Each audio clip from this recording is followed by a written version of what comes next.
মুসলিম শরীফের 54 নম্বর হাদিসের বর্ণনা।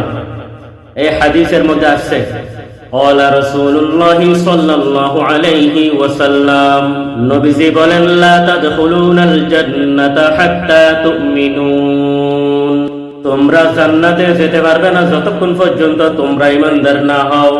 কি না হও? ঈমানদার না হও।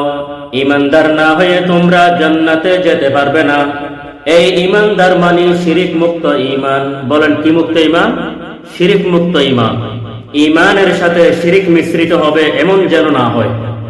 সূরা আনআমের 82 নম্বর আয়াতে আল্লাহ বলেন আল্লাযীনা আমানু ওয়া লাম ইয়ালবিসু ঈমানাহুম বিযুলমিন উলাইকা লাহুমুল আমন।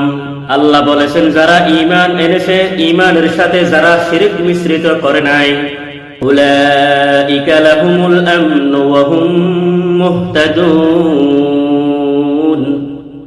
তাদের জন্য নিরাপত্তা, তারাই হেদায়েত প্রাপ্ত। বলেন কোরআনের মধ্যে ঘোষণা করলাম যারা ঈমান এনেছে, ঈমানের সাথে শিরিক মিশ্রিত করে নাই, তাদের জন্য নিরাপত্তা ঘোষণা করলেন।